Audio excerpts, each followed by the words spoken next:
নমস্কার, শুভ সন্ধ্যা।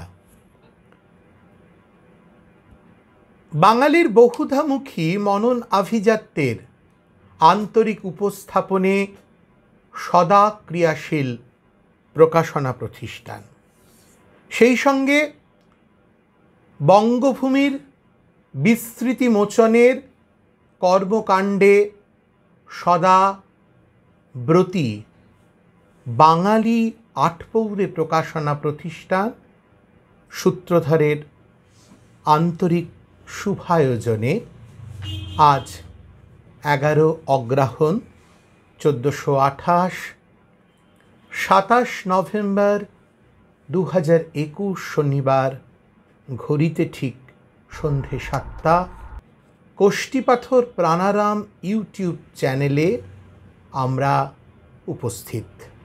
উপস্থিত সমবেত সকলকে জানাই আন্তরিক অভিনন্দন। বিগত 14টি পর্ব পেরিয়ে আমরা 15 পর্ব বা পঞ্চদশ পর্বে উপনীত। এই পর্বটির চরিত্রায়নের দিক থেকে অবশ্যই পৃথকতার দাবি করে।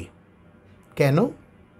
তার কারণ এই পর্বটি এমন একজন মহাজীবনকে উৎসর্গ করা, সেই মহাজীবন আজ থেকে বহু বছর আগে মানবলীলা সংবরণ করে চলে গেছেন আমাদের ছেড়ে 1961 সালে। রবীন্দ্রনাথের জন্মশতবর্ষের সেই উল্লেখযোগ্য ঐতিহাসিক মুহূর্তে আমাদের ছেড়ে চলে গেছেন সেই মানুষটি। আদ্যন্ত রবীন্দ্র ভাবনায় স্নাত এই মানুষটি। আপনারা হয়তো অনেকেই ভাবছেন, কে এই মানুষ, কি তার আত্মপরিচয়? তিনি বরেণ্য বাঙালি দার্শনিক প্রভাসজীবন চৌধুরী, দেবী সরস্বতীর বড় পুত্র, বিশিষ্ট দর্শনবেত্তা, শিক্ষাব্রতী, বিজ্ঞানী, নন্দনতাত্ত্বিক, কবি এবং পরিপূর্ণ মানবহিতৈষণায় প্রবৃত্ত একজন মরমিয়া জীবনবোধের অধিকারী মানুষ প্রভাসজীবন চৌধুরী। প্রভাসজীবন চৌধুরী তারই স্মৃতির প্রতি উৎসর্গীকৃত আজকের সূত্রধরের বিনম্র শুভায়োজনে বৈসন্ধ্যের পঞ্চদশ পর্বটি বরেণ্য বাঙালি দার্শনিক প্রভাসজীবন চৌধুরী নামাঙ্কিত স্মারক বক্তৃতা। প্রভাসজীবন চৌধুরী প্রভাসজীবনের উত্তরাধিকারী, দর্শন বিদ্যা চর্চার বিশিষ্ট অধ্যাপক, চিন্তাবিদ অমিয় কুমার মজুমদার মহাশয় তার অভিবয়ানে তার শিক্ষক প্রভাসজীবন চৌধুরীকে কিভাবে পাওয়া যায় একটু আমরা অবলোকন করি।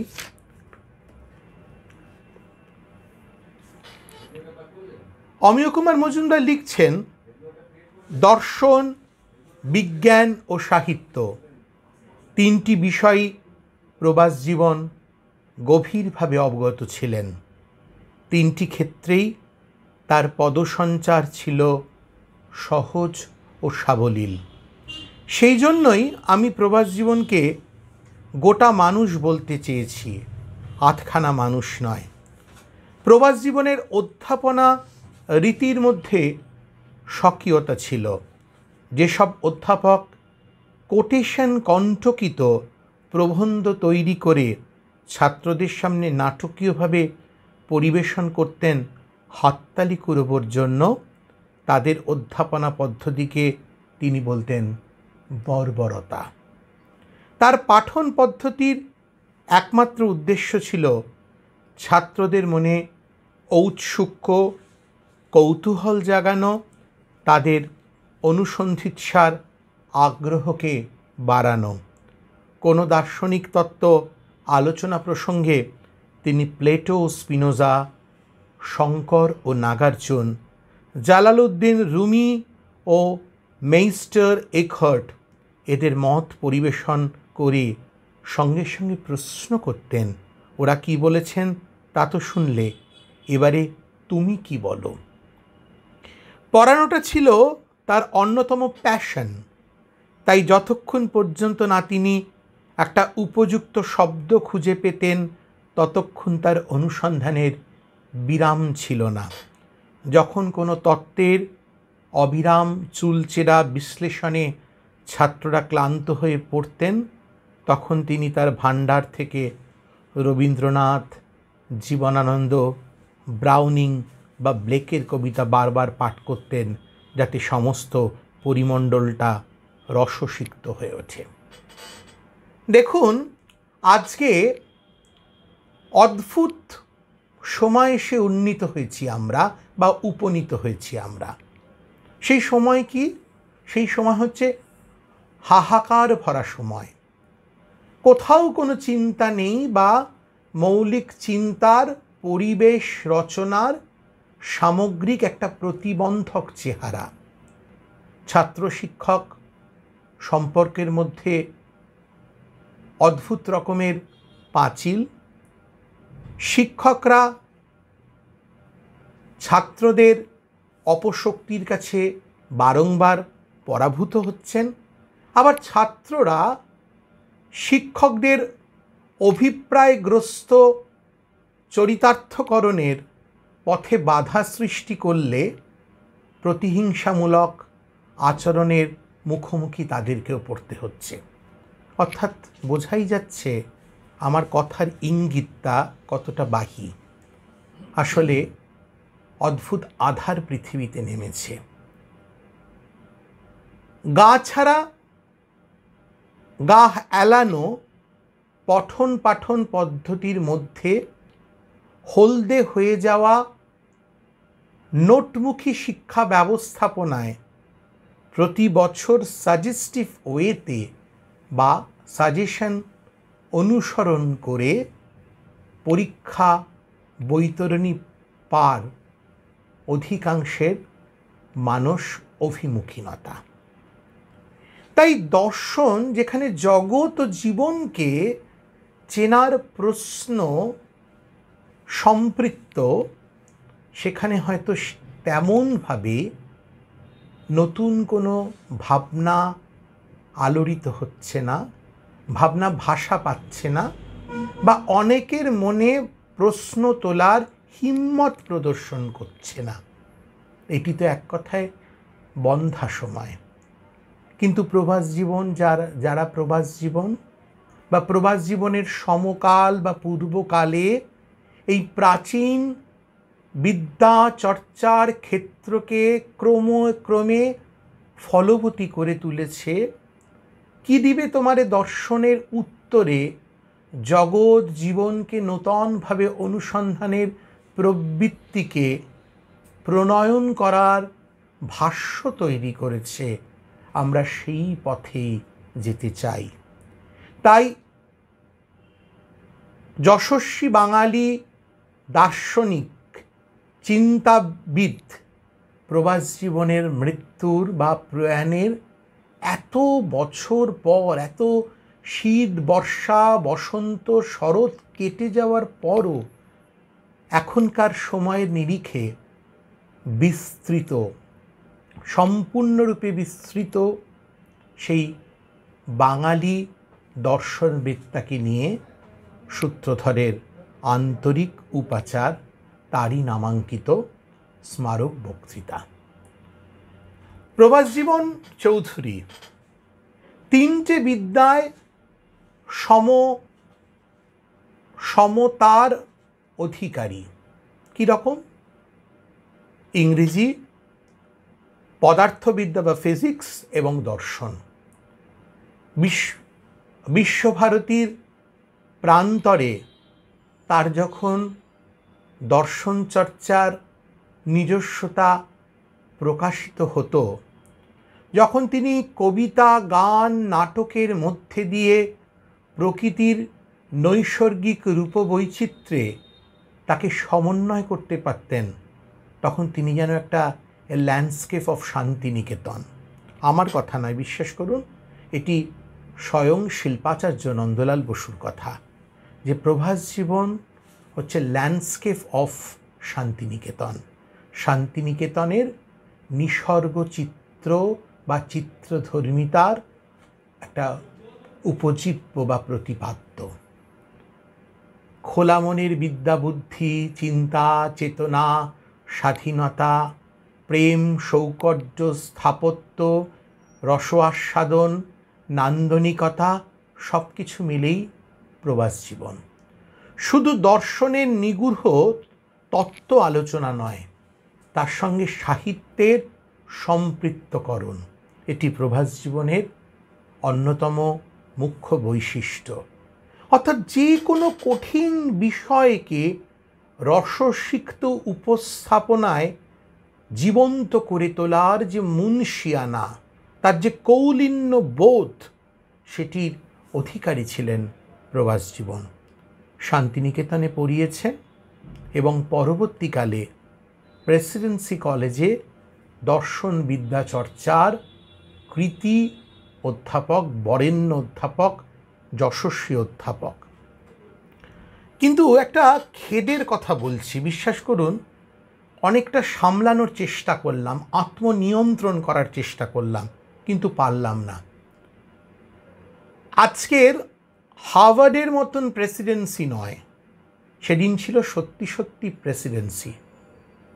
সেই প্রেসিডেন্সিতে সুবোধচন্দ্র সেনগুপ্ত, তারকনাথ সেন, সুশোভন সরকার, গোপীনাথ ভট্টাচার্য, জনার্দন চক্রবর্তীরা পড়াতেন। বাঙালির মনন আভিজাত্যের প্রতিটি মাইল ফলক তৈরি হতো প্রেসিডেন্সি কলেজে। ইতিহাস, ঐতিহ্য এবং আধুনিক মননের অপূর্ব মৌতাদবদ্ধ সেই প্রেসিডেন্সি কলেজ। সেই প্রেসিডেন্সি কলেজের 6 নম্বর ঘর, যারা স্মৃতির সরণি বেয়ে একটু পেছন দিকে হাঁটবেন বা ডাউন মেমারি লেন গোছের, তারা বুঝতে পারবেন 6 নম্বর ঘর, মনে করছেন 6 নম্বর ঘর দর্শন শাস্ত্রের বা দর্শন বিভাগের নিজস্ব পঠন পাঠনের এই ঘরটি। প্রশস্ত ঘর, চতুর্দিকের দেওয়ালে বরেণ্য বা বিশ্বখ্যাত দার্শনিকদের চিত্র। সেখানে একটি দেয়ালে কোট প্যান্ট পরা প্রফুল্লময় পুরুষ, টাই দেওয়া বা টাই পরা এক পুরুষ, সেই পুরুষের নাম প্রভাস জীবন চৌধুরী। শান্তিনিকেতনের একজন বিশিষ্ট চিত্রশিল্পী প্রভাস জীবনের এই তৈলচিত্রটি রচনা করেছিলেন এবং প্রভাস জীবনের পরিবারের তরফে বা পরিবারগতভাবে এই তৈলচিত্রটি রক্ষিত উপহার দেওয়া হয়েছিল প্রেসিডেন্সি কলেজ কর্তৃপক্ষের দর্শন বিদ্যা বিভাগে। সেটা দীর্ঘদিন ধরে রক্ষিত ছিল তারই স্মৃতিবাহী প্রেসিডেন্সি কলেজে। কিন্তু যখন হার্ভার্ডের আদলে বহুজাতিক ভবনের আদলে বা রূপে বা রূপকে প্রেসিডেন্সি কলেজ থেকে বিশ্ববিদ্যালয়ে রূপান্তরিত হলো, আমরা ভাবলাম যে সুভাষচন্দ্র, নরেন দত্ত থেকে শুরু করে অনেক আগুন খেকো বিপ্লব দেখা প্রেসিডেন্সি কলেজ সবটা মিথ্যে হয়ে একটা নিউ কর্পোরেট লুকে আমাদের সামনে প্রতিভাত হবে। আমাদের আসলে ঔপনিবেশিক হ্যাংলাপনা বা দাস্যবৃত্তি মূলক মন এবং মানসিকতা হেজে মেজে যাওয়া সভ্যতায় আস্তিন গুটিয়ে কি করল না, বিভাগ পরিবর্তনের নামে 6 নম্বর ঘরের রক্ষিত প্রবাস জীবনের ওই তৈলচিত্রটিকে একজন বিশিষ্ট শিল্পীর অপূর্ব বিরচনা, তার এই প্রতিকৃতিটি, সেই প্রতিকৃতিটাকে ইতিউতি ছড়িয়ে ছিটিয়ে কোথায় যে অনাদর অবহেলার কুণ্ডলী পাকানো অস্তিত্বে রেখে দিল খুঁজে পাওয়া যায়নি। অবশেষে প্রবাস জীবন চৌধুরীর পরিবারের পক্ষ থেকে, আমি নাম বলছি না, নাম বলাটা সমীচীন নয়, প্রবাস জীবন চৌধুরীর পরিবারের পক্ষ থেকে যখন সেই ছবিটি দেখতে না পেয়ে প্রেসিডেন্সি বিশ্ববিদ্যালয় কর্তৃপক্ষের কাছে বারবার গেছে, আলোচনা করেছে, এবং তারা তথাকথিত হার্ভার্ডের রূপকে পরিণত হওয়া প্রেসিডেন্সি বিশ্ববিদ্যালয়ের কর্তৃপক্ষ বারবার তাদেরকে বলেছেন, আশ্বস্ত করার চেষ্টা করেছেন, খোঁজার চেষ্টা হচ্ছে। বুঝতেই পারছেন সরকারি আবহে খোঁজা আর খুঁজে পাওয়া এই দুটোর মধ্যে আসমান জমিন তফাৎ। আলটিমেট বা শেষে কিন্তু সেটি খুঁজে পাওয়া যায়নি। কিন্তু জানা গেল যে প্রেসিডেন্সি বিশ্ববিদ্যালয়ের একটি আবর্জনা স্তূপের ঘরে অত্যন্ত অনাদরে বিনষ্ট বা বিনষ্টি প্রবণ অবস্থায় প্রবাস জীবন লুকিয়ে হাসছেন। তার প্রিয় কলেজ, তার চিন্তা চেতনার জারণভূমি প্রেসিডেন্সি কলেজ, পরবর্তীকালে রূপান্তরিত বিশ্ববিদ্যালয়, দর্শনবিদ্যার কি হাল, কি আমাদের চেতনায় দেখে। আসলে বাঙালি সবসময় বর্তমানের রং ছটায় নিজেদেরকে সাব্যস্ত করতে ভালোবাসে। আর এখন মোটা অঙ্কের বেতন, নানা রকম সুযোগ, বিশ্ববিদ্যালয় মঞ্জুরি কমিশন, এগুলো বিদ্যায়তনিকতার সঙ্গে সংযোগবদ্ধ হয়ে আসলে ইতিহাস ঐতিহ্য রক্ষার যে মূল্যবান, মেধাবী এবং মানবিক শিক্ষাদর্শ, সেই শিক্ষাদর্শ বা দর্শনকে সম্পূর্ণরূপে আমরা বিবর্জিত হয়ে গেছি সেখান থেকে। তাই আমাদের ইচ্ছে থাকলেও উপায় নেই, আর উপায় থাকলেও ইচ্ছে নেই। এই দ্বৈরথে আমরা মেতে আছি। তারই ফল প্রবাস জীবন চৌধুরীর ওই প্রসিদ্ধ আলোকচিত্রটি, যেটি তার প্রিয় প্রেসিডেন্সি কলেজ, বর্তমানে প্রেসিডেন্সি বিশ্ববিদ্যালয়, খুব আনন্দ সহযোগে তাৎপর্যপূর্ণভাবে থাকার কথা ছিল, কিন্তু আমাদের হতভাগ্য পরিণতিতে, আমাদের ধ্বংসাত্মক মানসিকতায় এবং ইতিহাসকে অস্বীকার করার অদম্য বোধে সেটি থাকেনি। এটা কি সঠিক হয়েছে? এটি নৈতিক হয়েছে? একটু আপনারা বিচার করবেন। আমি জানি না আমার এই প্রাককথন কাদের কাছে পৌঁছচ্ছে, কিভাবে পৌঁছচ্ছে।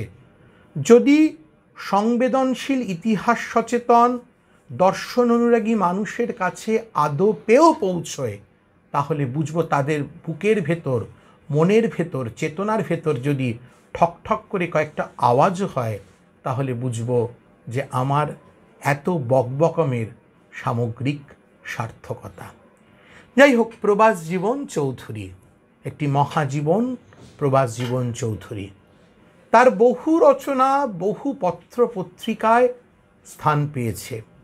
যেগুলো একাডেমিক জার্নাল, সেখানে তো অবশ্যই আছে।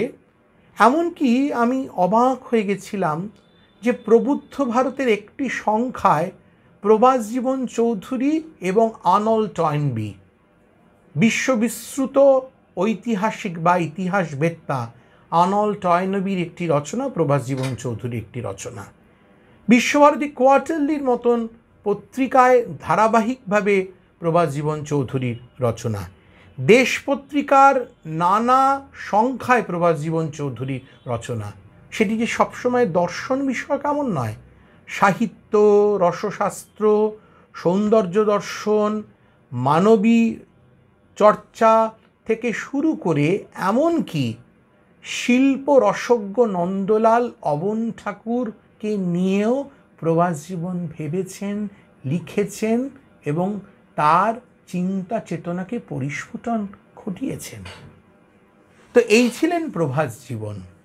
সেই প্রভাস জীবনের স্মৃতির প্রতি আমরা উৎসর্গ করেছি আজকে স্মারক বক্তৃতাটি, এবং এই বক্তৃতাটি যিনি প্রদান করবেন তিনি বলেন 80 ঊর্ধ্ব দর্শন বিদ্যা চর্চার বিশিষ্ট অধ্যাপিকা শ্রীমতী কৃষ্ণা রায়, প্রাক্তন অধ্যাপিকা, দর্শন বিভাগ, যাদবপুর বিশ্ববিদ্যালয়। অধ্যাপিকা রায় বলেন যে আমি সরাসরি প্রভাস জীবনের ছাত্র নয়, কিন্তু তার যে কালগত অবস্থান, সেই অবস্থানের নিরিখে তিনি ছাত্রী সদৃশা তো বলাই যায়, এবং প্রভাস জীবনের মৌলিক ভাবনা তার পাঠ অনুধ্যানের মধ্যে এসেছে দীর্ঘদিন ধরে। তিনি অপরিসীম শ্রদ্ধাবনত চিত্তে তাই প্রভাস জীবন চৌধুরী স্মারক বক্তৃতা বা স্মৃতি বক্তৃতার আজকে একমাত্র বক্তা। বিষয় ঔপনিষদিক রবীন্দ্রনাথ। রবীন্দ্রনাথের উপনিষদ চিন্তা বা রবীন্দ্র মনন ভুবন জুড়ে উপনিষদের প্রামাণ্য বা উপনিষদের অনুষঙ্গ কিভাবে কার্যকর হয়েছে সেটি অধ্যাপিকা রায় আমাদের কাছে তুলে ধরবেন তার সহজ সরল সাবলীল অভিব্যক্তিতে। প্রভাস জীবন চৌধুরী বহু বই, ছোট ভাবনা মানে ছোট কলেবরের বই আমরা ইতোমধ্যে প্রকাশ করেছি, সূত্রধর প্রকাশ করেছে। তার মধ্যে সৌন্দর্য দর্শন আপনারা জানেন, এটি অতীব গুরুত্বপূর্ণ একটি বই। বিশ্বভারতীর বিশ্ববিদ্যা সংগ্রহের অন্তর্গত এই মূল্যবান বইটি ছাপা হয়েছিল বা মুদ্রিত হয়েছিল দীর্ঘদিন না পাওয়ার দরুন প্রভাস জীবনের পরিবারের অনুমোদন ক্রমে আমরা এই সৌন্দর্য দর্শন নামক ঐতিহাসিক মাত্রাবদ্ধ গুরুত্বপূর্ণ বইটির পুনর্প্রকাশ ঘটিয়েছি। ঈশ্বর সন্ধানে প্রভাস জীবনের ঈশ্বর আমাদের যাপনের সঙ্গে সম্পৃক্ত। জীবনের যে মাধুরী, জীবনের প্রতিটি মোড়ে মোড়ে, অ্যাভিনিউতে, বাইলেনে, স্ট্রিটে যে মাধুর্যকণা ছড়িয়ে আছে, সেই মাধুর্যকণাই তো ঈশ্বর। আর ঈশ্বরকে সন্ধান করার চেষ্টা যিনি করেন তিনি তো মরমিয়া জীবনবাদিতায় পরিপূর্ণ এক অনশ্বর মানব প্রভাস জীবন চৌধুরী। ঈশ্বর সন্ধানে তার আরেকটি উল্লেখযোগ্য বই, একসময় বিচিত্র বিদ্যা সংগ্রহে কলকাতার কৌলিন্য সম্পন্ন প্রকাশনা প্রতিষ্ঠান জিজ্ঞাসা প্রকাশ করেছিল। দীর্ঘদিন ধরে সেই প্রতিষ্ঠানটি বন্ধ থাকার জন্য এটি পাওয়া যেত না। প্রভাস জীবনের জন্ম শতবর্ষে তার পারিবারিক অনুমোদনক্রমে, তার স্ত্রী তখন জীবিত ছিলেন, প্রয়াতা আশাবরী চৌধুরী, অসাধারণ সারস্বত স্নিগ্ধ এক ব্যক্তিত্ব। প্রভাস জীবনের দার্শনিক প্রভাস জীবনের সর্ব অর্থেই সহধর্মিণী। তার অনুমতিক্রমে এই বইটির আনুষ্ঠানিক প্রকাশ ঘটেছে, ঈশ্বর সন্ধানে।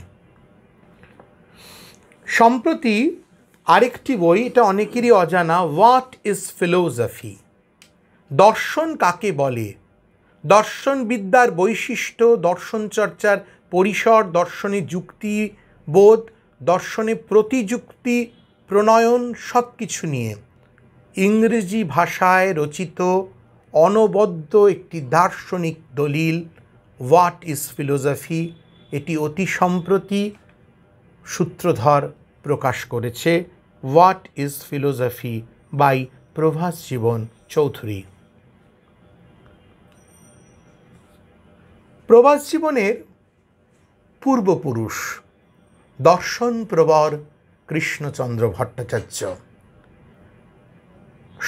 মননে স্বরাজের ধারণা দিয়ে পরাধীন ভারতবর্ষের দর্শন বিদ্যা চর্চার মৌল বুনিয়াদটি রচনা করতে যিনি পারঙ্গমতা অর্জন করেছেন অতীব দৃঢ়তার সঙ্গে, সেই দর্শনকুল শ্রেষ্ঠ দার্শনিক কৃষ্ণচন্দ্র ভট্টাচার্যকে নিয়ে প্রভাসজীবনের লেখা কৃষকায় এই বইটি অতীব গুরুত্বপূর্ণ। দার্শনিক কৃষ্ণচন্দ্র ভট্টাচার্য। কাব্যের উৎকর্ষ। কবিতা কাব্য তার উৎকর্ষ সাধনের কি কি গুণ বা গুণাবলী প্রয়োজন, কিভাবে তাকে মূল্যায়িত করা যায়, কি করে অ্যাসেস করা যায়, প্রভাসজীবন কাব্য কবিতায় নিমগ্ন প্রাণ, তাই চেষ্টা করেছেন এই স্বল্পায়তনিক কলেবরের রচনায় কাব্যের উৎকর্ষ। প্রভাসজীবনের আরেকটি উল্লেখযোগ্য বই ফিলোসফির কি সিলেবাস হতে পারে বা কেমনভাবে পড়ানো যায় তার একটা খসড়া, ভারতের বিশ্ববিদ্যালয় দর্শন পাঠন। এটিও স্বল্পায়তনিক একটি গ্রন্থ, কিন্তু মূল্যবান তার ভাবনা, তার ভাবনার আধুনিকতা। প্রভাসজীবন চৌধুরীর এটিও অতি সম্প্রতি সূত্রধর প্রকাশ করেছে। এখন প্রভাসজীবন চৌধুরী বিস্তৃত, প্রায় আমরা ধরে নিলাম, আমরা আলোচনার পরিসরে সেটাকে না ধরলে আমাদের উপায় নেই। অনেক দর্শন বিদ্যাচর্চার অধ্যাপক অধ্যাপিকারা রয়েছেন যারা কিন্তু তাদের প্রতি সীমাহীন শ্রদ্ধা রেখেই বলছি, প্রভাসজীবন চৌধুরীর ভাবনা চিন্তা বা বইয়ের সঙ্গে তেমনভাবে যুক্ত নন। এই দায়টা কার? এই দায়টা কি শুধু রাষ্ট্র ব্যবস্থার, শিক্ষা ব্যবস্থার, নাকি ব্যক্তিরও? আমি বলবো ব্যক্তিরও, কারণ জিজ্ঞাসার অভিমুখ না থাকলে তাহলে উত্তরটা আমাদের সামনে ধরা দেয় না। তেমনি বিষয়ের প্রতি যদি অনুরাগ না থাকে, আমাদের পূর্বসূরি দার্শনিকরা বা দর্শনবেত্তারা তাদের চিন্তাধারা, তাদের কার্যক্রম, তাদের রচনা, এই সব কিছুর প্রতি যদি আগ্রহ না থাকে, তাহলে আমরা বর্তমান বা উত্তর প্রজন্মের বুনিয়াদটা কীভাবে নির্মাণ করব? এটি তো একটি মৌল সন্দর্ভ, এটা মৌল প্রশ্ন। সেই প্রশ্নের উত্তর আমাদেরকেই দিতে হবে। যাই হোক, আপনারা শুনবেন অধ্যাপিকা কৃষ্ণা রায়ের কাছে ঔপনিষদিক রবীন্দ্রনাথ। আমি অধ্যাপিকা রায়ের বলার আগে এই সময়ের অন্যতম মনন বাবুক, যদিও তিনি দাবি করেন তো আমি দর্শন বিদ্যাচর্চার কেউ নই, আমি অর্থনীতির ছাত্র, তার একটি রচনাংশ আমি পাঠ করছি প্রভাসজীবনকে অনুধাবন করার জন্য।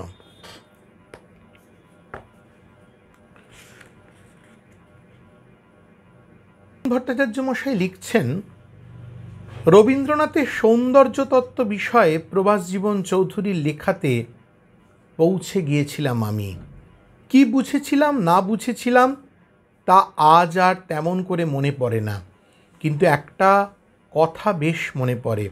সে কথাটা তখন আমার কাছে খুব আকর্ষণীয় মনে হয়েছিল, যে সুবাদে আজকের প্রসঙ্গে এতদিন বাদে কথাটা আবার আমার মনে এলো।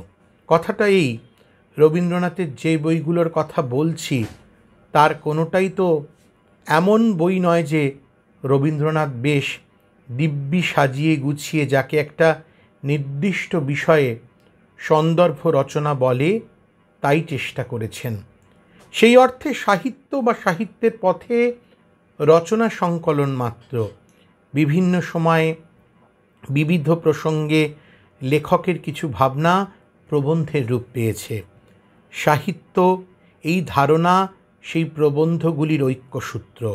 সেই সূত্রে লেখাগুলি এক একটি সংকলনের আকারে একত্রিত হয়েছে। এই একত্রীকরণের জন্যই আমরা লেখাগুলিকে একসঙ্গে একটা বইয়ের চেহারায় পাচ্ছি। এই বইয়ের চেহারাই কিন্তু এ সম্বন্ধে শেষ কথা নয়। এরপরে থাকে পাঠকের তরফে এক বড় দায়ের প্রশ্ন। ওই যে বললাম, সাহিত্য নামে কোনো এক ধারণা লেখাগুলির ঐক্যসূত্র, তা সেই সূত্রটাকে দেখতে পাওয়া, তাকে আবিষ্কার করা, সেটা কিন্তু পাঠকের কাজ, এবং তা পাঠকের তরফে রীতিমতো এক সৃষ্টিশীল কাজ। আর সাহিত্যের ধারণা বলতে শুধু সাহিত্যেরই ধারণা তো নয়, সৌন্দর্যের ধারণা, সত্যের ধারণা, তথ্যের সত্য আর শিল্পের সত্য, কল্পনার সত্য, এই সব ধারণা, রসের ধারণা ইত্যাদি কত কথাই উঠে পড়তে পারে। কথিত রবীন্দ্র রচনাগুলিতে তা উঠেও পড়েছে। পাঠকের দায়িত্ব হলো এই সব ধারণাগুলিকে কোনো একটা মালায় গেঁথে তোলা।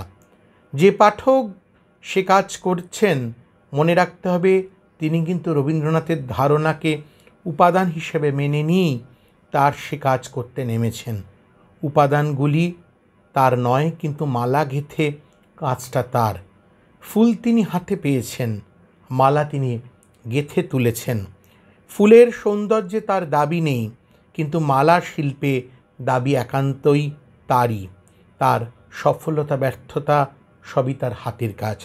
প্রভাসজীবন চৌধুরীকে অনুসঙ্গ করে এমন রবীন্দ্র নন্দন তত্ত্বে এই জায়গায় পেয়েছিলাম আমি নিজেকে, পৌঁছেছিলাম রবীন্দ্রনাথে। সে পাওয়া নিশ্চয়ই ছিল অপরিণত মনের পাওয়া। তখন এই জিনিসকে আমি থিওরির নির্মাণের দৃষ্টিতে দেখতেই অভ্যস্ত ছিলাম। ছাড়া ছাড়া টুকরো টুকরো ধারণাকে থিওরির সংহত চেহারায় হাতে পাওয়া, এই ছিল তখনকার মতো আমার প্রাপ্তি। মননের স্বাধীনতা, জাতীয় কোনো ধারণা নিয়ে তখন বিব্রত বোধ করিনি, এ কথাটা বেশ জোর দিয়েই বলা চলে। আমার কাছে সে প্রসঙ্গ ধরা দিয়েছে আরও অনেক পরে, যখন প্রবাস জীবনের রবীন্দ্র নন্দন তত্ত্বের গভীরতার কিনারায় আমি নিজেকে পৌঁছে নিয়ে গেছিলাম। কিভাবে সে কথা তা বলার মতন এবং তা প্রকাশের মতন ভাষা আমার নেই। রবীন্দ্র ভাবনাগুলোয় আমি একটু একটু করে টুকরো টুকরো সে সময়ের কথা আমি অকপটে ব্যক্ত করেছি। তো এই যে একটা অদ্ভুত রকম যে একজন রবীন্দ্র নন্দন তত্ত্বের প্রণেতা পুরুষ বা ভাষ্য প্রদানকারী পুরুষ যেভাবে প্রবাস জীবনের ধারণা ভাবনাগুলোকে নিয়ে তার রবীন্দ্র চর্চার অলিন্দে আনতে পারেন, বুঝতে পারেন এবং পরবর্তীকালে বোঝাতে পারেন, এটি বা কম কথা কিসের। প্রবাস জীবন নেই বহুদিন, বহু কাল অতিক্রান্ত, কিন্তু এখনও ইতি উতি পড়ে থাকা তার বই, তার রচনা, তার চিন্তা ভাবনা যদি একটু একটু করে আমরা নাড়তে চাড়তে পারি, বুঝতে পারি, ছাত্রদের ছাত্রীদের কাছে তুলে ধরতে পারি তার কথা, তার স্নিগ্ধতার কথা, তার ব্যক্তিত্বের কথা, তার ভাবনার কথা, তাহলে বোধহয় বিস্মৃত প্রবাস জীবন আবার জায়মান সত্তায় আমাদের কাছে পুনরুদ্বোধিত হবে। আমরা বুঝতে পারব বাঙালির দর্শন চর্চার পূর্বাপর ইতিহাসে প্রবাস জীবনের অনিবার্যতা। সেই জন্যই সূত্রধরের পক্ষে এই বৈসন্ধ্যের পঞ্চদশ পর্বটি নিয়োজিত ঔপনিষদিক রবীন্দ্রনাথ বিষয় বলবেন অধ্যাপিকা শ্রীমতী কৃষ্ণা রায়। আমরা শুনব রবীন্দ্রনাথের ভাবনায়, রবীন্দ্রনাথের ধারণায়, রবীন্দ্রনাথের প্রকাশে উপনিষদ কীভাবে মূর্তায়িত হচ্ছে তার কথা। শ্রীমতী অধ্যাপিকা শ্রীমতী কৃষ্ণা রায়।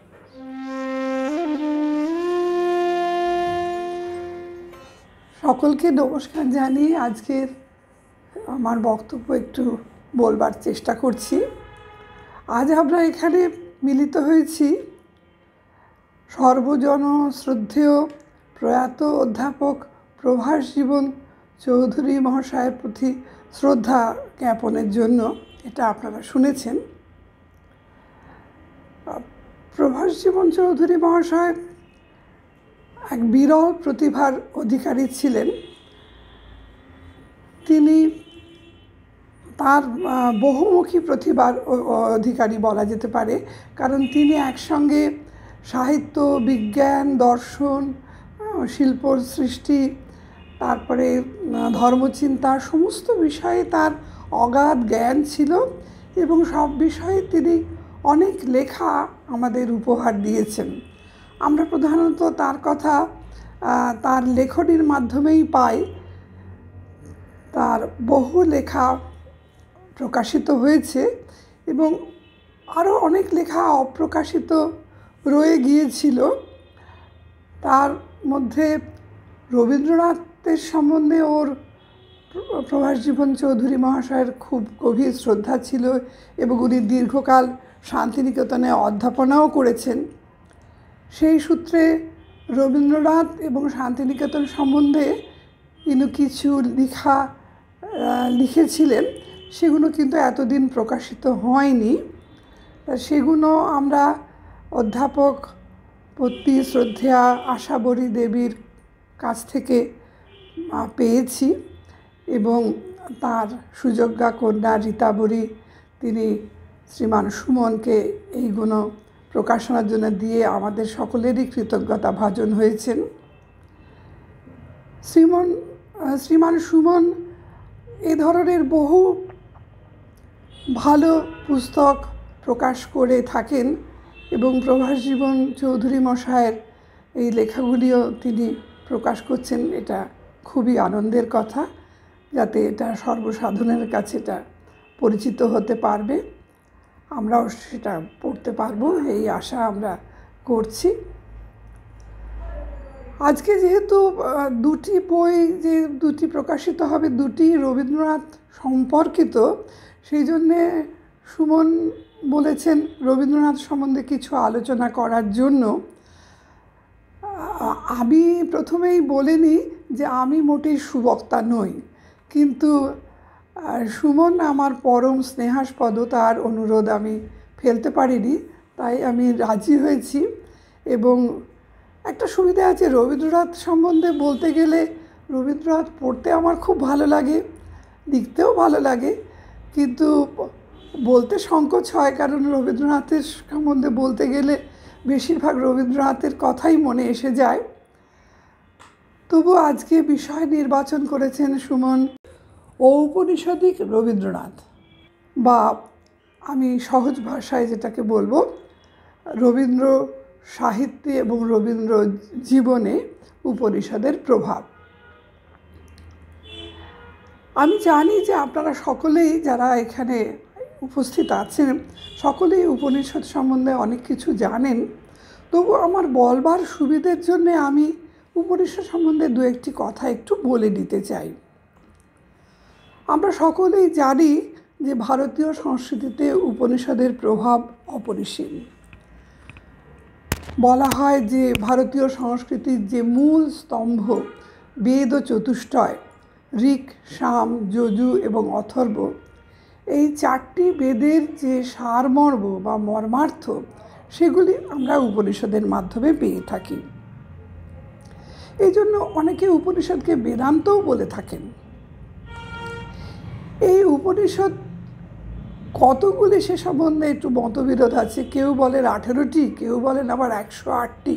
তো সেই বিতর্কের মধ্যে আমরা যাচ্ছি না।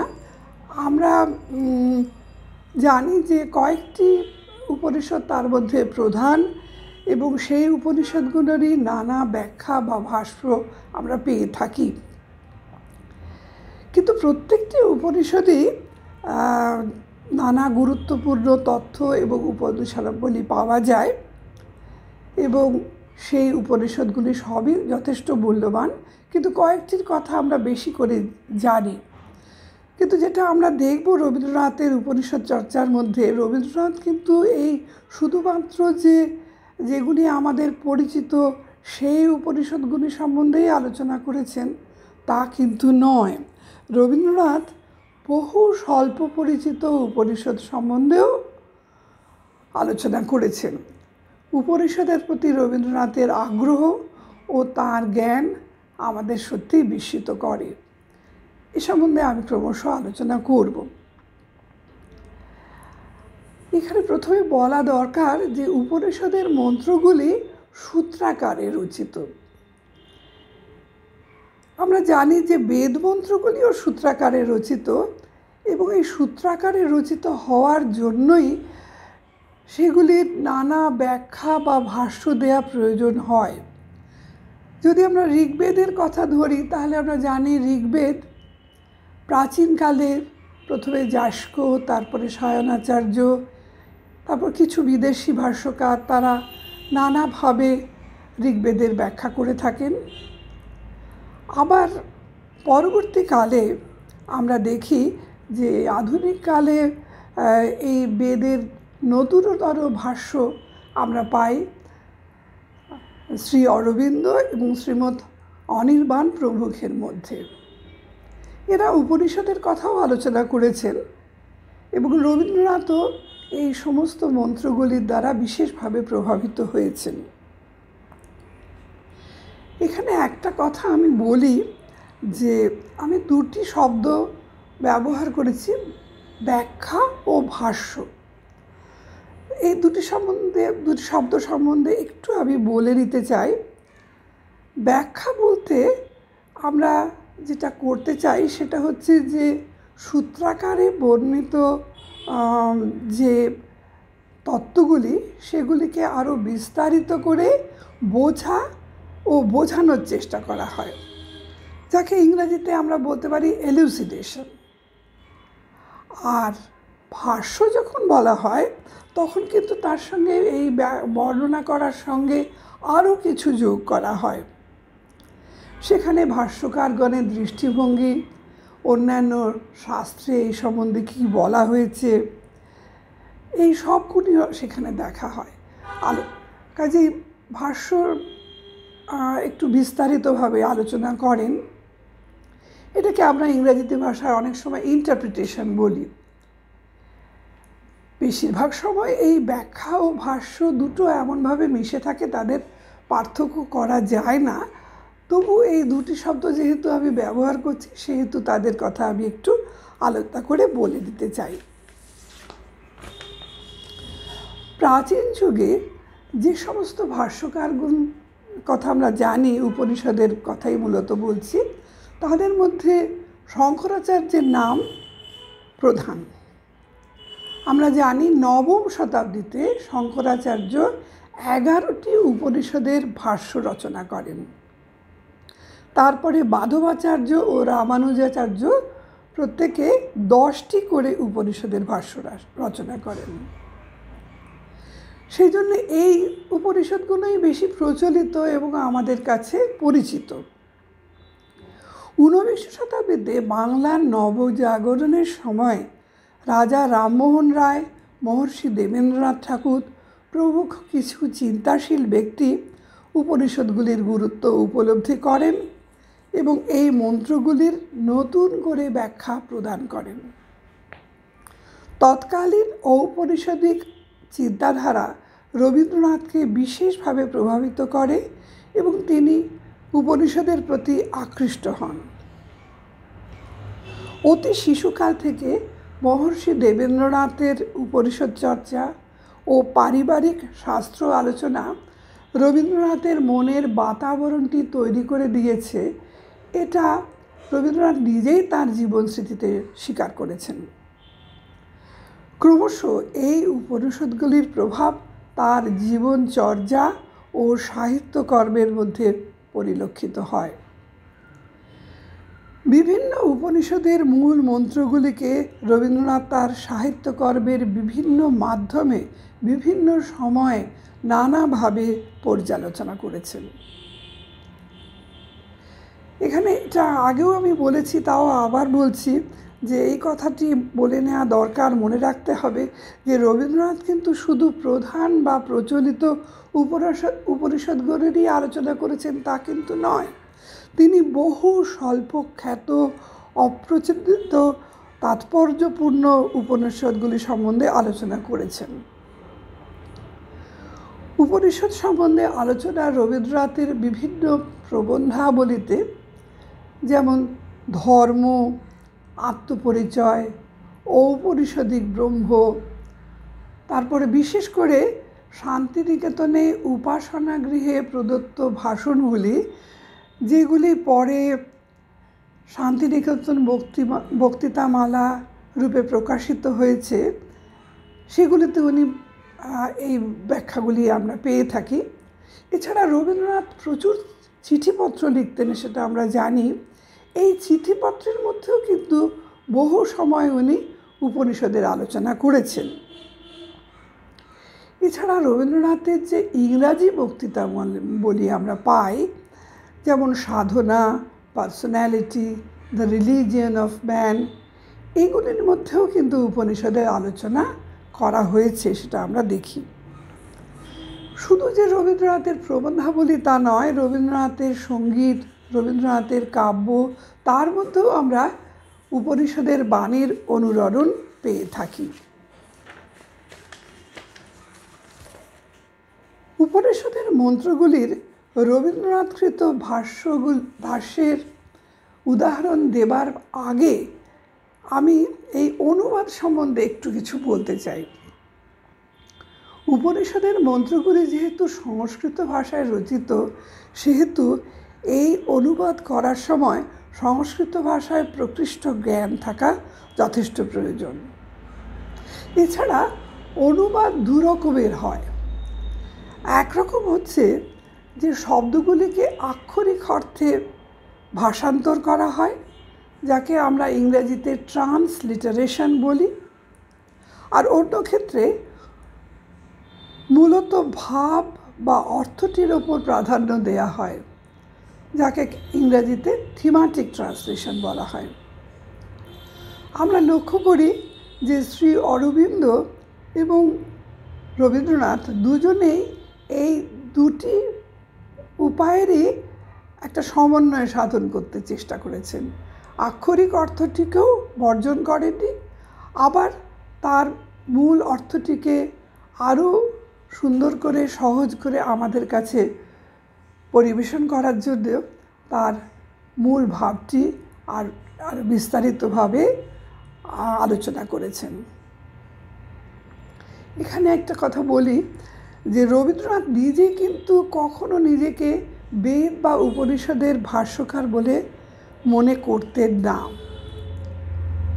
উপনিষদের মন্ত্রগুলির মর্মার্থ কিভাবে তার হৃদয় মনকে সঞ্জীবিত করেছিল, সেইটি তিনি ব্যক্ত করতে চেয়েছিলেন। তাই রবীন্দ্রনাথকৃত আলোচনাগুলি আমাদের মতো সাধারণ মানুষজনের কাছে অনেক বেশি সহজবোধ্য এবং জীবনমুখী বলে মনে হয়। উপনিষদ কথাটির অর্থ হল যা আমাদের নিশ্চিতভাবে আত্মাকে জানতে সাহায্য করে। তাই উপনিষদকে বলা হয় আত্মজ্ঞান বা আত্মবিদ্যা। যেহেতু আত্মাকেই ব্রহ্ম বলা হয়, তাই একে ব্রহ্মবিদ্যাও বলা যায়। উপনিষদের বাণী রবীন্দ্রনাথের কাছে শুধু মন্ত্রমাত্র ছিল না, এটি ছিল তার কাছে উপলব্ধ সত্য। এই প্রসঙ্গে রবীন্দ্রনাথ শ্রীমতী হেমন্তবালা দেবীকে একটি পত্রে লেখেন, এটি চিঠিপত্রের 9ম খণ্ডে আছে। রবীন্দ্রনাথ লিখছেন, আমার জীবনের মহামন্ত্র পেয়েছি উপনিষদ থেকে। যে উপনিষদ আত্মার মধ্যে পরমাত্মার সন্ধান পেয়েছিলেন। এবারে আমি রবীন্দ্রনাথের উপনিষদের যে বিভিন্ন ভাষ্য তার কয়েকটি উদাহরণ আপনাদের সঙ্গে সামনে তুলে ধরতে চেষ্টা করব। আমি আগেই বলেছি যে বহু মন্ত্র সম্বন্ধে বহু জায়গায় ভিন্ন ভিন্ন ভাষায় ভিন্ন ভিন্নভাবে রবীন্দ্রনাথ আলোচনা করেছেন, ব্যাখ্যা করেছেন। সবগুলি তো আমাদের পক্ষে আলোচনা করা সম্ভব না। কয়েকটি মন্ত্র যেগুলি আমাদের বিশেষ পরিচিত, সেই মন্ত্রগুলি কিভাবে রবীন্দ্রনাথ ব্যাখ্যা করেছেন, আমাদের বুঝতে সাহায্য করেছেন, সেটি আমি আপনাদের কাছে একটু বলতে চাই। আমরা জানি তৈত্তিরীয় উপনিষদে বলা হয়েছে সত্যম জ্ঞানম অনন্তং ব্রহ্ম, এবং মুণ্ডক্য উপনিষদে বলা হয়েছে আনন্দ রূপম অমৃতং যদ বিভাতি। রবীন্দ্রনাথ তার উৎসব নামক প্রবন্ধে লিখছেন, আমি পড়ে শোনাচ্ছি। ব্রহ্ম সত্যস্বরূপ, জ্ঞানস্বরূপ, অনন্তস্বরূপ। কিন্তু এই জ্ঞানময় অনন্ত সত্য কীরূপে প্রকাশ পাইতেছেন? আনন্দরূপম অমৃতং যদ বিভাতি। তিনি আনন্দরূপে অমৃতরূপে প্রকাশ পাইতেছেন। যাহা কিছু প্রকাশ পাইতেছে তাহা তাহার আনন্দরূপ, তাহার অমৃতরূপ, অর্থাৎ তাহার প্রেম। বিশ্বজগৎ তাহার অমৃতময়, আনন্দ তাহার প্রেম। এবার কঠোপনিষদের একটি বিখ্যাত মন্ত্র আমরা সকলেই জানি। মন্ত্রটি হচ্ছে উত্তিষ্ঠত জাগ্রত প্রাপ্য বরান নিবেদত। আমরা জানি স্বামী বিবেকানন্দ এই মহামন্ত্র দ্বারা সকলকে, বিশেষত তৎকালীন যুব সমাজকে উদ্বুদ্ধ করতে চেয়েছিলেন। রবীন্দ্রনাথ এই মন্ত্রটির আরও ব্যাপক নতুনতর অর্থ প্রদান করেছেন। মনুষ্যত্ব শীর্ষক প্রবন্ধে রবীন্দ্রনাথ বলছেন,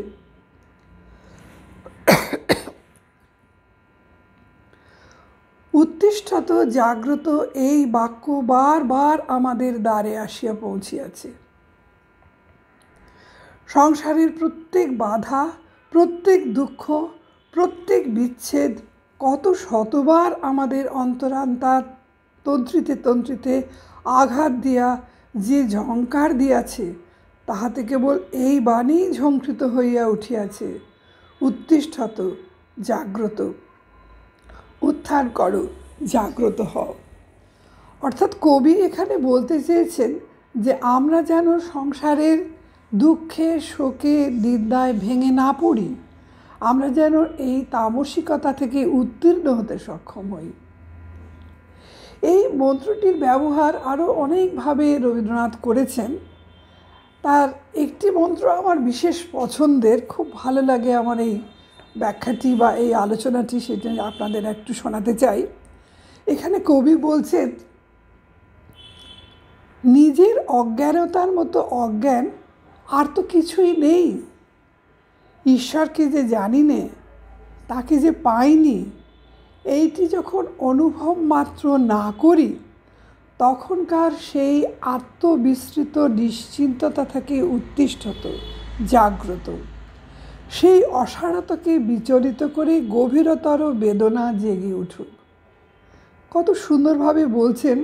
সত্যি সত্যি আমরা আমাদের নিজেদের অজ্ঞানতা সম্বন্ধে তো সচেতন নই, আর ঈশ্বরকে যে জানি না এটাও আমরা অনেক সময় ভুলে থাকি।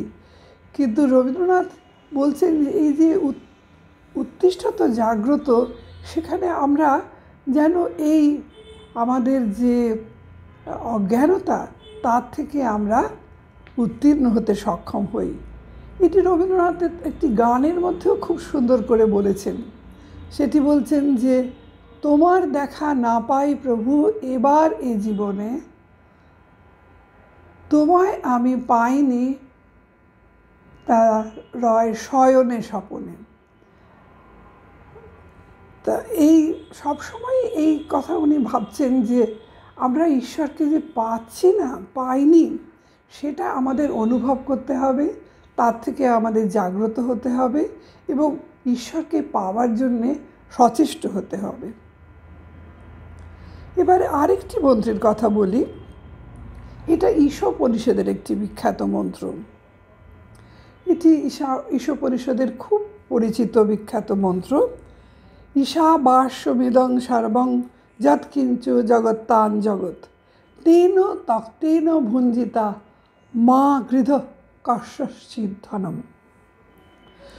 রবীন্দ্রনাথ নিজে স্বীকার করেছেন যে এই মহামন্ত্রটি বারবার নতুন নতুন অর্থ নিয়ে তার মনকে আন্দোলিত করেছে। শান্তিনিকেতন বক্তৃতামালায় রবীন্দ্রনাথ এক জায়গায় বলছেন, ত্যাগের ও ভোগের সামঞ্জস্যই পূর্ণ শক্তি। প্রবৃত্তি প্রবল হয়ে উঠলেই ত্যাগের ও ভোগের সামঞ্জস্য ভেঙে যায়।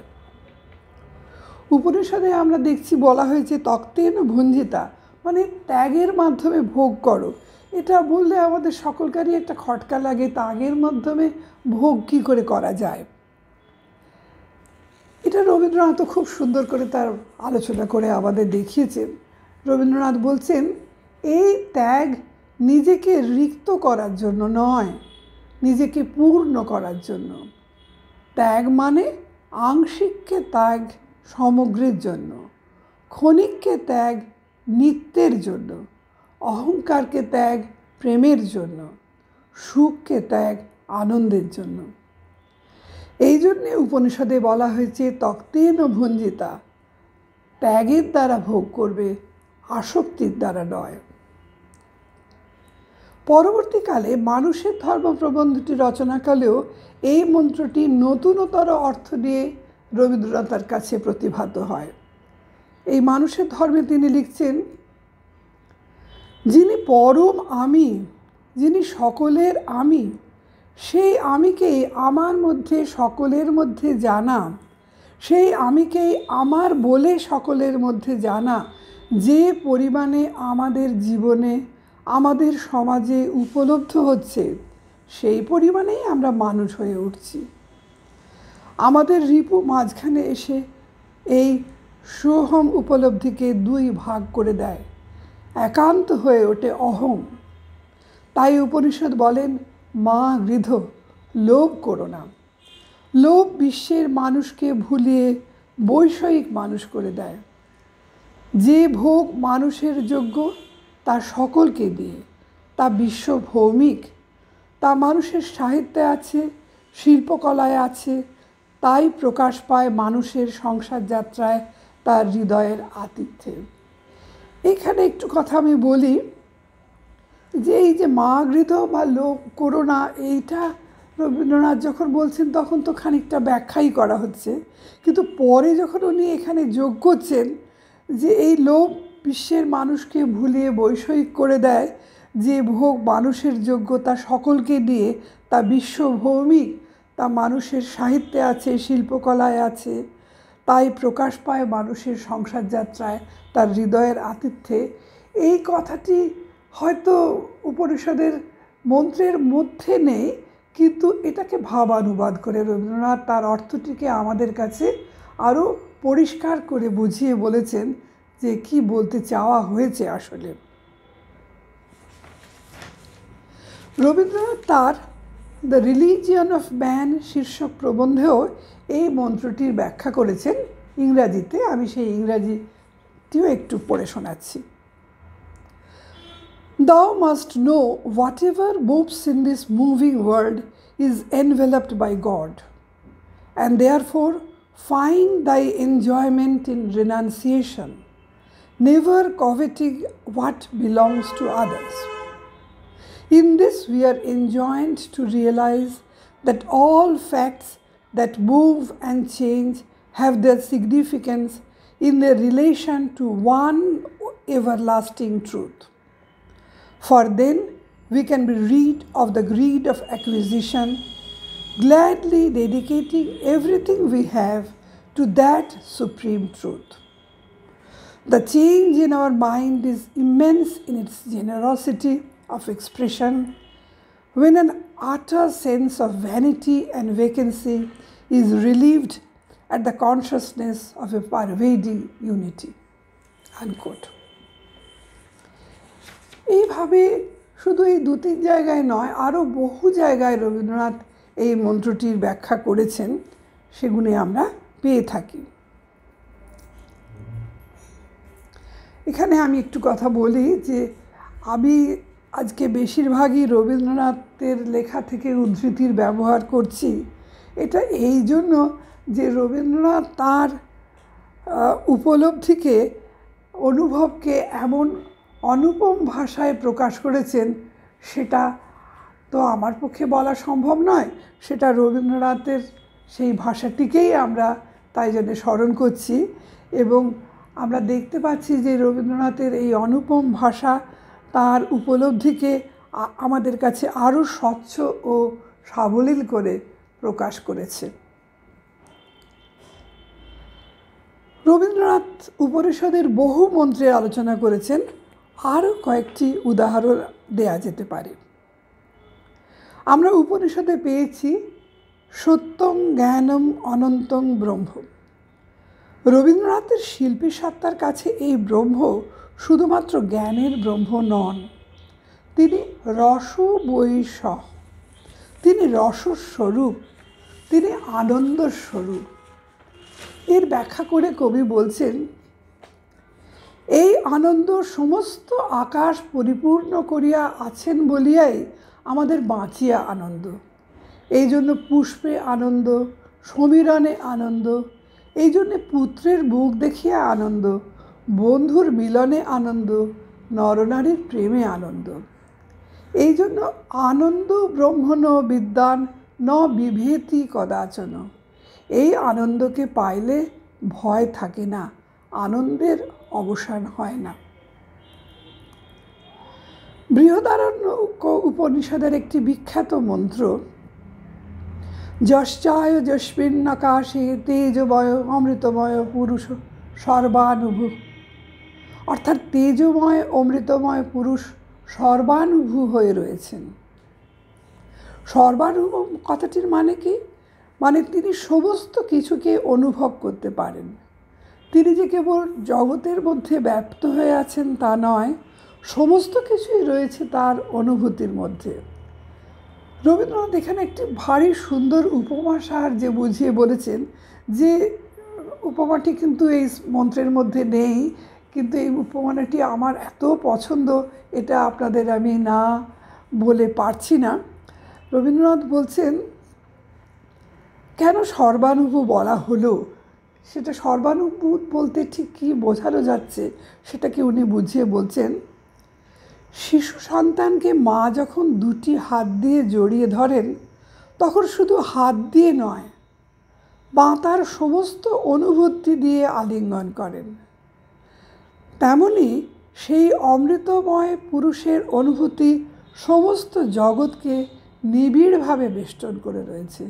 কি সুন্দর উপমা, যে আমরা অতি সহজেই সর্বানুভূ কথাটির মানে আমরা বুঝতে পারি। এই শিশু ও মায়ের উপমাটি উপনিষদের মন্ত্রে হয়তো নেই, কিন্তু রবীন্দ্রনাথের ভাবানুবাদে আমরা এটা পেয়েছি এবং তার দ্বারা আমরা সমৃদ্ধ হয়েছি। রবীন্দ্রনাথ মনে করতেন, আমরা যদি সেই সর্বানুভূকে পেতে চাই, তাহলে আমার অনুভূতির বিস্তার ঘটাতে হবে। তিনি মনে করতেন, মানুষের দর্শন, তার কাব্য, বিজ্ঞান, ধর্মচিন্তা সব কিছুই এই অনুভূতির ফলশ্রুতি, এবং এই সবই মানুষকে বৃহত্তর হতে সাহায্য করে। বৃহদারণ্যক উপনিষদের আরেকটি বহুল প্রচারিত মন্ত্রের আলোচনা রবীন্দ্রনাথ অনেক ক্ষেত্রে করেছেন।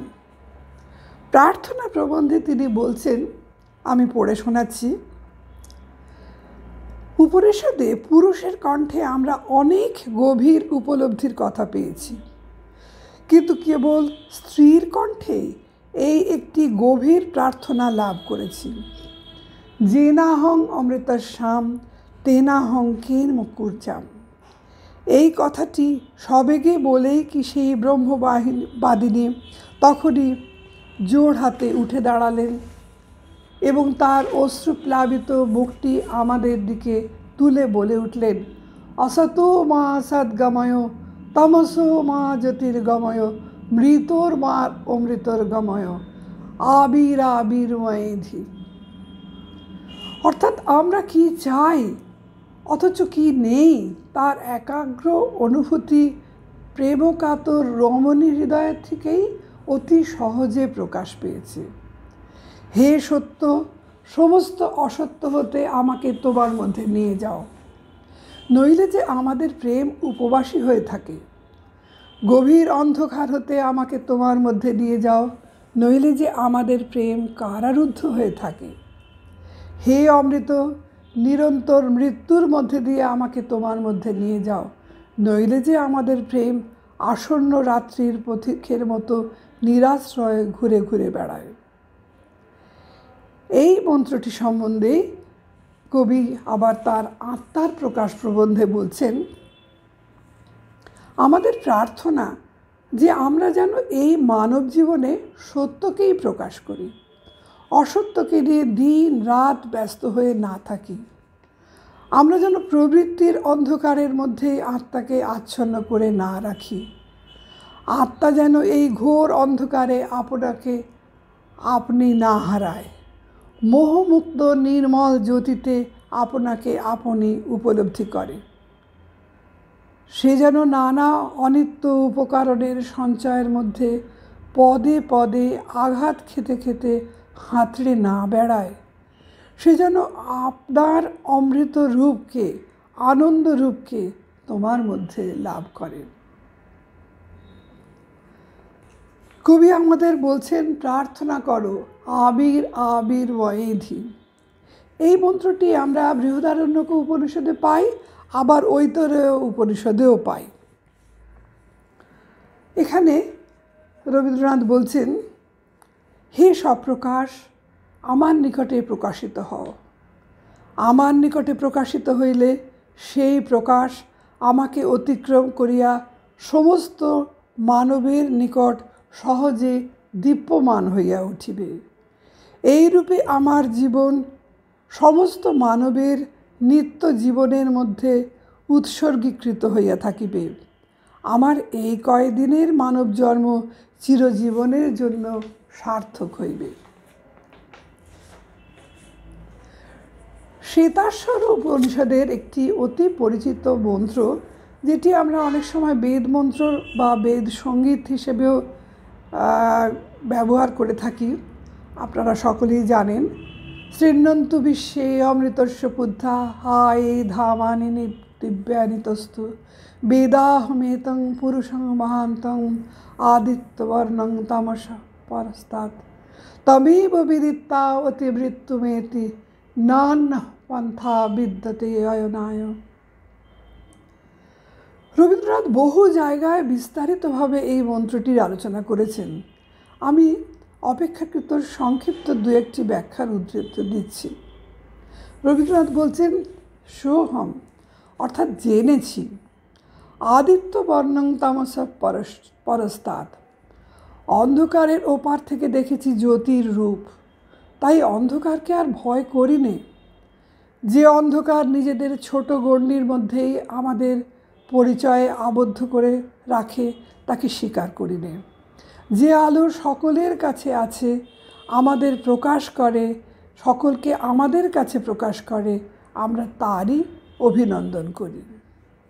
ধর্মের অধিকার প্রবন্ধে কবি বলছেন, যে ব্যক্তি বড় তিনি সমস্ত বাধাকে ছাড়াইয়া একেবারেই সত্যকে দেখিতে পান।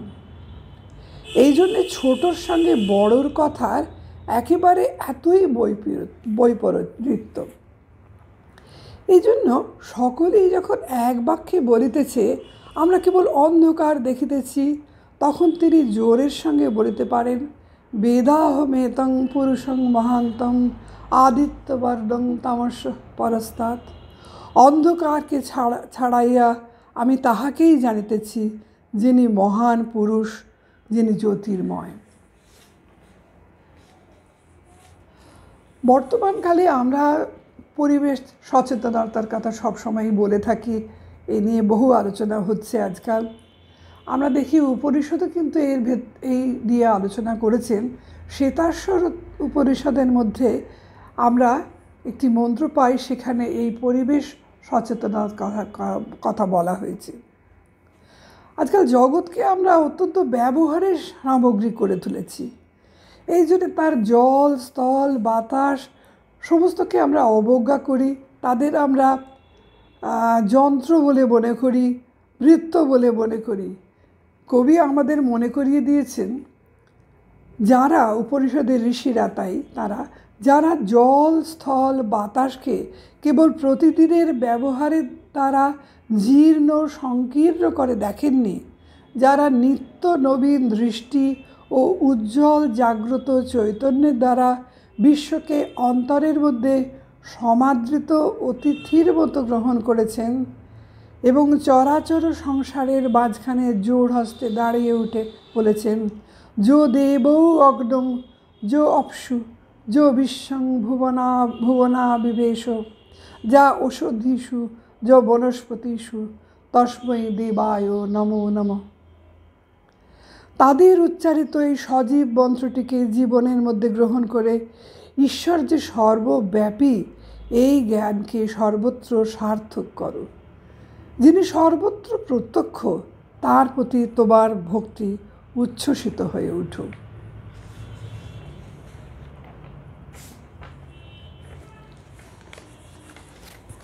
রবীন্দ্রনাথ, আমি আগেই বলেছি যে বহু মন্ত্রের বহু আলোচনা করেছেন। তা সমস্তগুলি মন্ত্রের আলোচনা তো আমরা করতে পারবো না। উপনিষদের কয়েকটি মন্ত্রের কথা আমি বললাম। এখানে উপনিষদের আলোচনা শেষ করবার আগে আমি আরেকটি মন্ত্রের কথা উল্লেখ না করে পারছি না। তার কারণ এটি রবীন্দ্রনাথের এবং রবীন্দ্রনাথের পরিবারের বিশেষ প্রিয় মন্ত্র ছিল। যদিও এটা উপনিষদের মন্ত্রের মতোই বলা যেতে পারে, এটি শুক্ল যজুর্বেদে আছে। এটি একটি বিখ্যাত মন্ত্র, আপনারা সবাই শুনেছেন। ওম পিতানোসি পিতানো বোধি নমস্তেস্তু। এই মন্ত্রটি ছিল রবীন্দ্রনাথ আর তার পরিবারের সকলকার নিত্য প্রার্থনার মন্ত্র। আমরা শুনেছি যে রবীন্দ্রনাথের মেজ মেয়ে রানু যখন মৃত্যুশয্যায়, তখন রানু পিতার কাছে মিনতি করে বলে, বাবা পিতানোসি মন্ত্রটি তুমি বলো। পিতাও কাতর কণ্ঠে সেই মন্ত্রটি উচ্চারণ করেন। এর থেকে আমরা বুঝতে পারি যে এই মন্ত্রটি কতখানি কবির পরিবারে প্রিয় ছিল এবং তারা এই মন্ত্রটিকে জীবনের মধ্যে গ্রহণ করবার চেষ্টা করেছেন। শান্তিনিকেতনের উপাসনা গৃহে তাই রবীন্দ্রনাথ বহুবারই এই মন্ত্রটি আলোচনা করতেন, ব্যাখ্যা করতেন। একদিন উনি বলেছিলেন, সেটি আমি পড়ে শোনাচ্ছি আপনাদের। তুমি যে পিতা, তুমি যে আছো, এই সত্যের বোধে আমার সমস্ত জীবন পূর্ণ করে দাও। পিতা ন বোধি, পিতার বোধ দিয়ে আমার সমস্তটা ভরে তোলো, আর কিছু যেন বাকি না থাকে। আমার জীবনের সমস্ত সুখকে, আমার জীবনকে, সমস্ত দুঃখকে পিতার বোধে বিনম্র করে দিই, সফল করে তুলুক। সর্বত্র যখন পিতাকে পাই, তখন হৃদয় আনন্দে অবনত হয়ে পড়ে। তখন শুনতে পাই জগৎ ব্রহ্মাণ্ডের গভীরতম মর্মকুহর হতে একটি মাত্র ধ্বনি অনন্তের মধ্যে নিঃশ্বসিত হয়ে উঠছে, নমো নমঃ। এই মন্ত্রটি আমি আগেই বলেছি, এটা উপনিষদের নয়, শুক্ল যজুর্বেদের মন্ত্র, কিন্তু তা সত্ত্বেও রবীন্দ্রনাথ এটা প্রায় প্রতিদিনই এটা জপ করার মতো আবৃত্তি করতেন এবং তার পরিবারের সকলেই তার এই মন্ত্রটি বলতেন। এবারে আমি আর অনেক মন্ত্রের ব্যাখ্যা আপনাদের বলতে চাইছি না। অজস্র মন্ত্র, উপনিষদের মন্ত্র সম্বন্ধে রবীন্দ্রনাথ অনেক ব্যাখ্যা করেছেন। সেগুলি আপনারা নিজেরা পড়ে দেখলে আপনাদের ভালো লাগবে, এটা আমি বলতে পারি জোর দিয়ে। আমি এবারে বলি যে রবীন্দ্রনাথের যে এই যে উপনিষদ চর্চা, আমার মনে হয়েছে এর একটু বিশেষত্ব আছে। সেই বিশেষত্বটা কি সেটা আমি যেমনভাবে বুঝেছি সেটা একটু বলতে চাই। রবীন্দ্রনাথের উপনিষদ চর্চার একটি বিশেষত্ব আমার মনে হয়েছে যে উনি উপনিষদের মূল তত্ত্বের দ্বারা নিশ্চয়ই অনুপ্রাণিত হয়েছিলেন, কিন্তু তাকে উনি তার নিজস্ব স্বকীয় শিল্পী সত্তার দ্বারা নিজের মতো করে প্রকাশ করেছেন। উপনিষদের নৈর্ব্যক্তিক সত্তা তাই রবীন্দ্রনাথের কাছে ক্রমে ক্রমে জীবন দেবতা ও মানব ব্রহ্মরূপে প্রতিভাত হয়েছে। উপনিষদ নির্দেশিত নৈর্ব্যক্তিক সত্তাকে কবি হৃদয়ে অনুভব করতে চেয়েছেন। উপনিষদে বলা হয়েছে সদা জনানাং হৃদয়ে সন্নিবিষ্ট। যে বিশ্বদেবতা জগতের মধ্যে প্রকাশিত, তিনি আবার কবির কাছে অন্তর্যামী, জীবন দেবতা রূপে পরিচিত। এই জীবন দেবতার স্বরূপত অসীম হলেও সীমার মধ্যে ধরা দেন।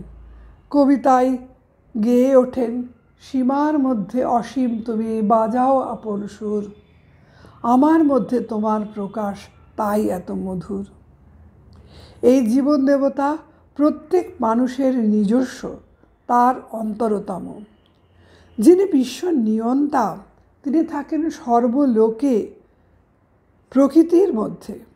জীবন দেবতা থাকেন আমাদের অন্তরে, আমাদের সমস্ত অনুভব ও অভিজ্ঞতার কেন্দ্রবিন্দু হয়ে।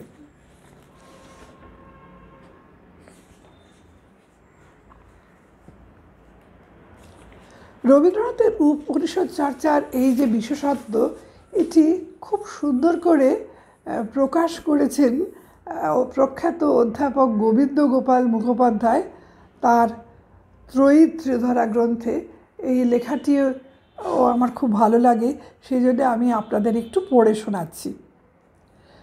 গোবিন্দ গোপালবাবু লিখছেন, উপনিষদে প্রধানত ব্রহ্মের বা আত্মার প্রসঙ্গ এবং তত্ত্বমসি, অহং ব্রহ্মাস্মি ইত্যাদি মহাবাক্যের মধ্য দিয়ে এই উভয়ের ঐক্যের উদ্ঘোষিত হয়েছে বারংবার। কিন্তু কবির মানে রবীন্দ্রনাথের হৃদ্য সমুদ্রে তরঙ্গ জাগে না জীবন দেবতা রূপে, তুমি রূপে তাকে না পেলে। তিনি আমার ঈশ্বর, তিনি আমার নিয়ন্তা, তিনি আমার প্রভু, এই রূপে তাকে না পেলে ভক্ত হৃদয়ের আকুতি মেটে না।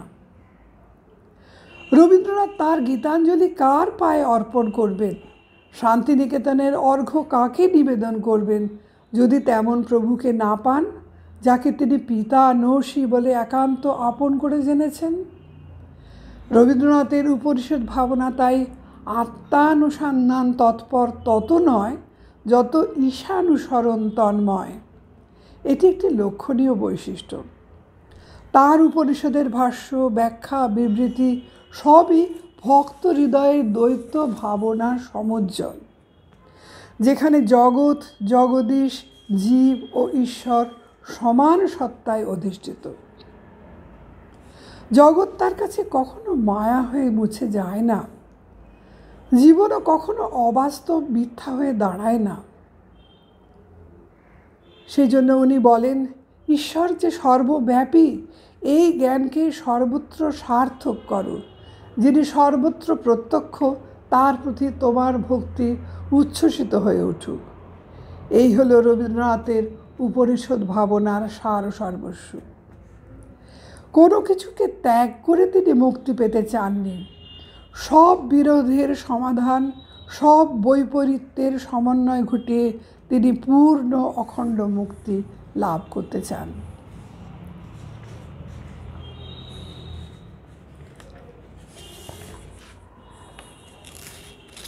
রবীন্দ্রনাথের উপনিষদ চর্চা আরও অনেক বিস্তারিত করে বলা যায়, কিন্তু আমি এবারে এটা সংক্ষেপে শেষ করতে চাইছি।